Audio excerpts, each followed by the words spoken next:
Olá, olá, olá. Eu sou Kleber Carrilho e este é o Argumente-se, se você está ouvindo o podcast ou este vídeo no YouTube que você pode me ver que as luzes, o local não é o mais bem iluminado, até porque a luz que eu uso em geral da janela não existe hoje. Helsinki, neste momento, fim de ano, em geral não tem dia, né? Tem poucas horas, mas agora são 9 horas da manhã, ainda não amanheceu totalmente, né? O céu ainda está escuro, então não tem luz aqui. Mas o que eu quero convidar você é para você curtir, para você mandar para os amigos este vídeo, para a gente bater um papo aqui sobre algo que eu dei o nome de Aventuras Golpistas. E este título tem a ver com uma coisa quase de sessão da tarde, sabe? Aventura adolescente, aquela aventuras curiosas, sei lá, algum nome bem bobo de sessão da tarde, de livrinho infantil, infanto-juvenil,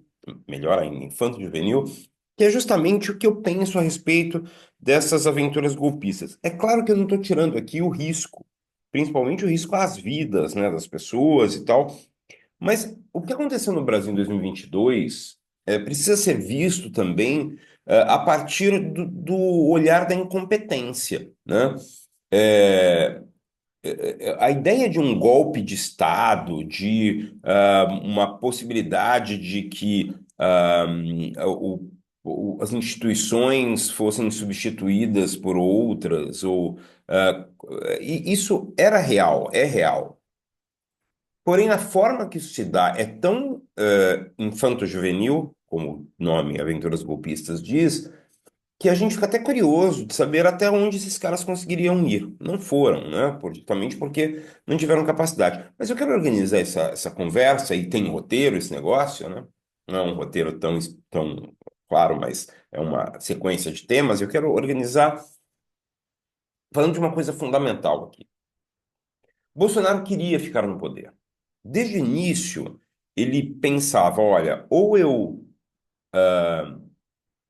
ganho a eleição e vou fazer de tudo para ganhar essa eleição. E ele fez algumas coisas, não fez tudo, porque senão teria conseguido, o que demonstra uma certa incompetência, porque ele tinha a faca e o queijo na mão, como, né, diz o ditado, para ganhar essa eleição, só que ele errou ali, né, no acordo com algumas lideranças da direita, desse centrão em determinadas regiões.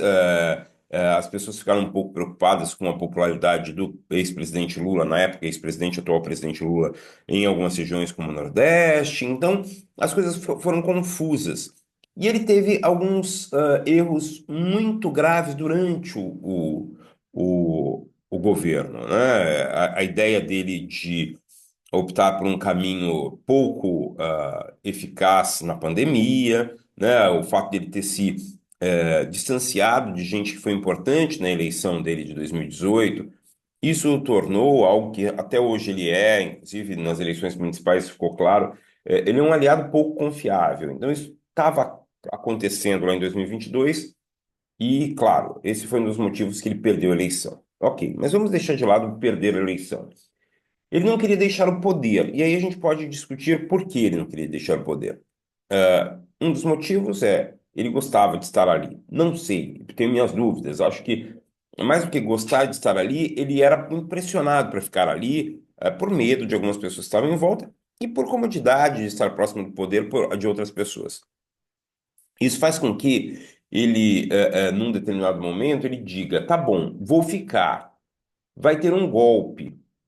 O problema é que ele não pegou para si. E aí eu não estou passando pano, tirando responsabilidade, não. Estou mostrando uma falta de liderança mesmo, né? Para o mal, nesse caso. Ele não pegou para si essa liderança do golpe. Ele falou: olha, vamos fazer o golpe para que eu fique no poder. Então deixa esses caras fazerem. A sensação que se tem é essa. E assim, conversando com algumas pessoas que estiveram próximas do governo e tal, a gente chega nessa conclusão. Ele deixou, ele terceirizou essa questão. Não, então ele não queria deixar o poder, não ganhou, mas também não liderou o golpe. Então ele torceu muito para que o golpe acontecesse, mas ele não queria ter um envolvimento direto. É, não sei se porque ele achava que poderia dar errado e ele poderia se complicar muito, ou pelo fato de ele não, né, não ter essa característica de liderança mesmo, se for claro. Mas mais do que isso, ele se estressa depois que ele ganha a eleição, entra num período que alguns próximos a ele dizem que foi um período de depressão, depressão mesmo, médica, né? Deixa essa liderança do que poderia ser a permanência dele no poder nas mãos de outros, né? Ele tinha gente em volta ali, Heleno, o próprio Braga Neto, mas acontece um outro problema também. Ele começa provavelmente a notar que esses caras poderiam utilizá-lo para dar o golpe, mas provavelmente o apeariam do poder na sequência.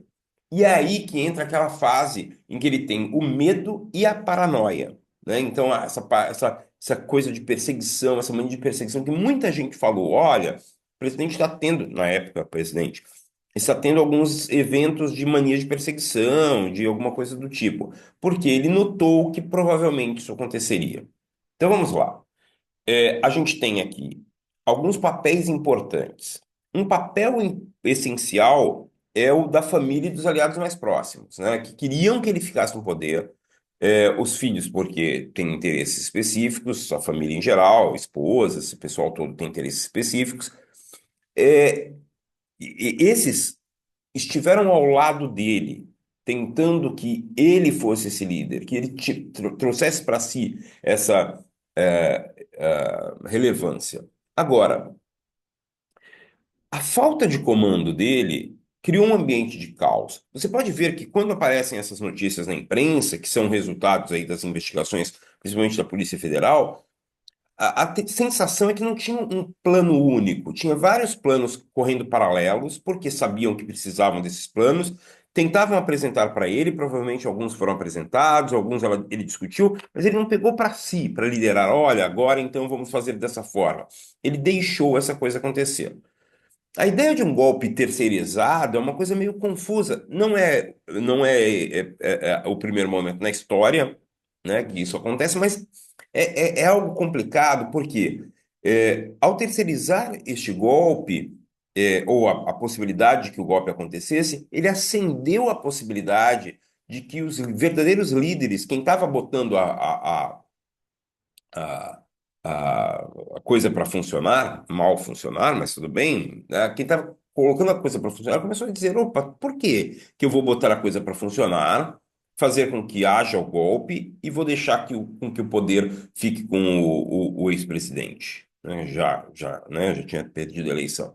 Então, essa sensação é provável que tenha acontecido, e é uma coisa interessante, porque aí surge, né, não surge, porque já existia antes, né, mas aí aparece de forma muito clara a figura do Braga Neto, que é esse cara que provavelmente negociou ali com os próximos. Então você tem uma retirada de alguns antigos aliados, Mourão, esse pessoal já tinha sido afastado, né, uma parte do exército, aí o ex-comandante também, e o Braga Neto pega para si. Então, quando ele bota ali os kids pretos, traz aquele pessoal todo que, pelo jeito, estava nessa história, é provável que a intenção mesmo tenha sido manter Bolsonaro durante um tempo e pensar numa junta, né? Naquele modelo que os militares foram craques em determinados momentos, em 64, em 69, com a morte, com o afastamento inicial e depois a morte do Costa e Silva, né? Essa coisa de a gente junta aqui os três comandantes, alguma coisa do tipo, e daqui sai alguém, né? Não foi o caso de 69, mas tudo bem. Dessa junta sai alguém. E o Braga Neto notou que poderia ser essa pessoa, com um apoio moral, né, de mentor do Heleno. Né? Então, essa maluquice toda é algo que parece muito claro quando a gente olha para aquilo que está aparecendo nos cenários aí descritos pela Polícia Federal. Né? Então, o Braga Neto tem esse papel, ele tenta organizar, note que ele tenta organizar ali alguma estratégia, né? Então, tentando criar possibilidades paralelas, embora ele não fosse o único, e mais do que isso, ele não tivesse uma liderança fundamental, que era a liderança das pessoas ali na frente dos quartéis. Né? Essa liderança ele tentou negociar, tentou trazer para si, tentou chegar perto, só que ele não é esse líder popular. Então, ele tinha essa intenção a partir de acreditar que era uma liderança intelectual estratégica do movimento, mas não era uma liderança popular, né? É nessa bagunça toda, nesse momento que o Bolsonaro olha para isso tudo e fala: opa, calma aí, o que está acontecendo? Vão querer me manter, mas depois vão me tirar. Devo liderar ou não? Tenho capacidade para isso ou não? Que é outra coisa que provavelmente ele notou que não tinha. É esse momento que deve ter causado, e aí esse deve ter, tem um quê de informação e um quê de achismo mesmo, criou essa apatia e, no momento limite, a fuga para a Flórida, né? Aquela viagem para a Flórida fica claramente demonstrada como uma fuga, deixando nas mãos de quem pudesse fazer alguma coisa, fazer se quisesse, sem que ele pudesse participar, até porque ele não estava diretamente participando antes. Repito aqui, não estou querendo passar pano para Bolsonaro, dizer que ele não tinha nada a ver com a história. Ele provavelmente não tinha a ver com uma parte importante da história por incapacidade, não porque não queria, né? Mas voltamos aqui. Então, quando ele foge para a Flórida, faz aquele, desenvolve tudo aquilo, é, é uma tentativa de tentar entender de fora, sem ser substituído repentinamente no caso de um golpe, e sem ser responsabilizado se o golpe desse errado, ele faz esse movimento. Então, é um movimento de, o termo eu não posso usar outro, de covardia, né? De não querer é, é, liderar por medo, né? E de não querer ficar por medo também. Então, não quer liderar, não quer ficar. Então, essa fuga, ela é estranha, e provavelmente foi muito mal vista pelas pessoas, inclusive, que gostariam que ele ficasse ou que ele fosse essa figura do golpe de Estado para a manutenção dos militares no poder. Agora, notem, é, as instituições funcionaram. Há problemas nas instituições? Há. O STF está super poderoso, o Alexandre de Moraes, mas ainda sim. Mas as instituições funcionaram e pararam este golpe, né? Essas tentativas de golpe. Agora, notem, repito aqui, pararam essas tentativas porque elas não eram unificadas e não eram competentes. Qualquer estratégia competente, unificada, que tivesse juntado grupos, teria derrubado o Estado Democrático no Brasil. Isso é muito claro, principalmente se houvesse apoio internacional. Notem, naquele momento tinha Biden na presidência dos Estados Unidos que não quis fechar nada. Com Trump seria diferente. Então, entendam que não há um motivo para comemorar, nossa, como as nossas instituições de Estado democráticas estão funcionando bem. Não, elas estão funcionando no limite, né? No limite para aquilo que é a incompetência de quem tenta golpes, né? Agora, num novo momento, com uma liderança mais estratégica, com Trump apoiando do outro lado, seria diferente. Então, por isso que tem que ficar muito claro isso. Agora, eu fico perguntando o seguinte: para a direita brasileira, direita política, para quem tem pensamento conservador, ideias econômicas liberais, apostar em militares é algo que remonta aos anos 70 no Brasil, e os militares têm essa visão, sim, estatista, de desenvolvimento, desenvolvimentista, muito mais próxima de um governo Dilma, por exemplo, do que das ideias liberais de quem se diz de direita no Brasil. Então, notem, existe um risco aí de que a direita brasileira seja confundida com esses caras. Não há na democracia liberal possibilidade do desenvolvimento com um só lado, com uma esquerda que discuta entre si, né, entre esquerdas, né, a possibilidade de desenvolvimento do Estado. Há necessidade, e eu vejo que no Brasil há necessidade, de uma direita organizada. Por quê? Porque uma grande parte da população brasileira tem pensamento conservador, gosta das ideias liberais e precisa ser representada.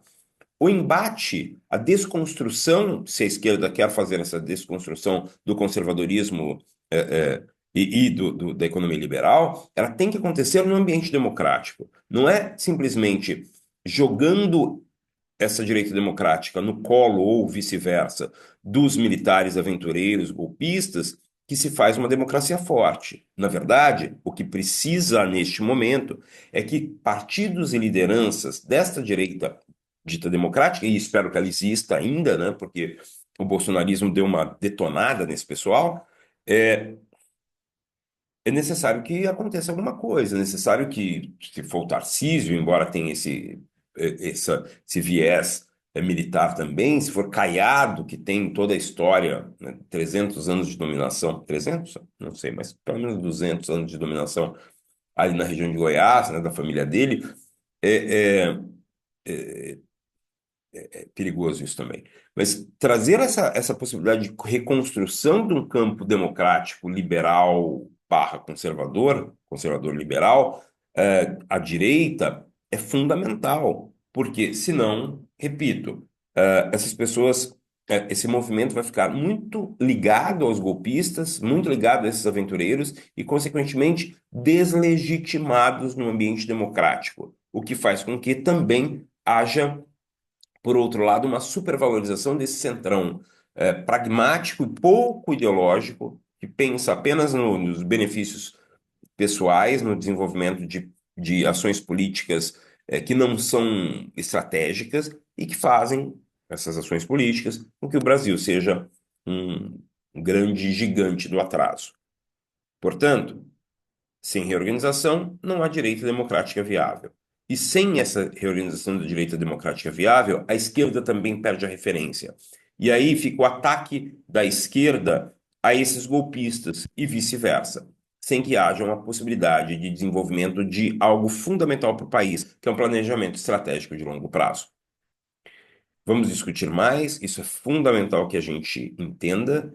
Bolsonaro, esses caras todos, na minha visão, precisam ser esquecidos pela direita, para que a direita realmente mostre o que quer, tanto em termos sociais quanto em termos econômicos, para que haja um fortalecimento do ambiente democrático no Brasil. Idealmente, isso deveria acontecer já para 2026, ou, né, se não for possível, para 2030. Senão, a gente vai ter problemas muito sérios, como já está tendo. Ok, temos um monte de coisas acontecendo pelo mundo. O Uruguai deu uma guinadinha à esquerda aí, com uma vitória do pupilo do Mujica, né? O Mujica agora já disse que está aí nesse final de vida, muito doente e tal. Deixa aí um legado importante para a política uruguaia e faz um pupilo como presidente neste momento. Existem outras coisas acontecendo, Trump montando gabinete, cheio de extremistas, vamos ver até onde vai isso, né? A Europa ainda com essa questão toda de entender que Trump é esse que vai governar os Estados Unidos e como os Estados Unidos vão liderar a OTAN, né? Nessa relação também com a Ucrânia e tudo mais, e a gente aqui, às vezes, tendo alguma ameaça de que ah, os domínios russos queiram se expandir também pela fronteira que divide a Rússia da Finlândia. Mas isso é provável que não vai acontecer por enquanto. Espero que vocês possam refletir sobre este tema, comentem, mandem mensagens, mandem para os amigos, curtam, deem coraçãozinho, joinha, essas coisas, sininho, tudo, né, que vocês podem fazer e vamos conversar a respeito destes temas. Ok? Um grande abraço a todos, espero que tenhamos uma boa semana. Abraço!